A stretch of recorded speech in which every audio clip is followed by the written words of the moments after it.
France Inter. L'actualité internationale passée sous les radars, c'est Kevin Dufresne. La gente también que está haciendo esto también se va a dar cuenta que lo que está haciendo, ¿sabes? No es la. Et Kevin, on commence d'abord en Espagne avec une sanction. Oui, à l'encontre de Cheikh Sarr, gardien du Rayo Majadahonda, club de 3e division espagnole, c'est du foot. Il est suspendu 2 matchs parce que ce week-end, il a pris un carton rouge pour avoir sauté en tribune, menaçant de s'en prendre à un supporter, retenu alors par ses coéquipiers. Sauf que si le joueur sénégalais de 23 ans était à ce point ivre de colère, c'est parce qu'il était victime d'insultes racistes de la part de cet homme dans le public. Depuis, l'affaire agite toute l'Espagne, régulièrement touchée par le racisme dans le foot, se retrouvant même à la une du quotidien sportif national Marca, qui titrait hier « La victime ne peut pas être sanctionnée ». Cheikh Sarr l'a donc été, mais dans sa décision, la Fédération espagnole de foot reconnaît qu'il a été, je cite, gravement offensé, mais qu'il n'aurait pas dû réagir ainsi.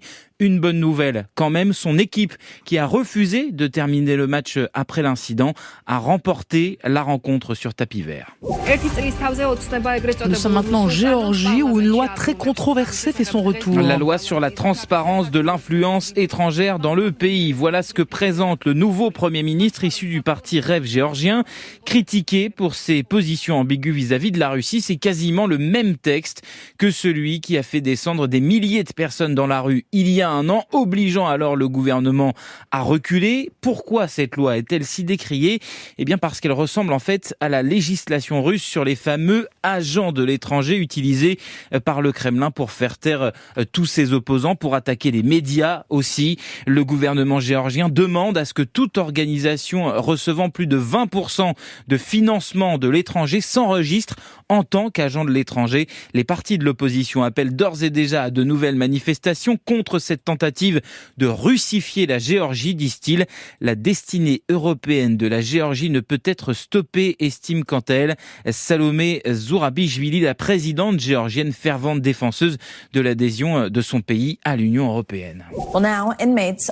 Et puis nous sommes aux États-Unis où il est question d'une éclipse. Ah oui, c'est pour lundi, éclipse totale du soleil qui va traverser tout le nord du pays et ça suscite un vrai engouement dans beaucoup d'endroits. Les hôtels sont complets, des vols commerciaux ont été rajoutés et puis il y a cette plainte déposée auprès de la justice fédérale contre l'État de New York par des prisonniers qui veulent pouvoir assister eux aussi au spectacle, donc sortir dans la cour de leur prison à l'heure où l'éclipse va se produire.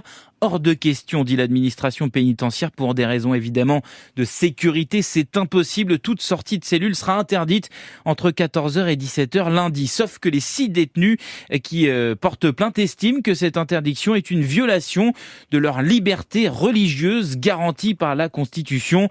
Musulmans comme chrétiens citant dans la plainte des passages de leurs écritures sacrées respectives qui mentionnent les éclipses, pas sûr que ça suffise à convaincre la justice à New York.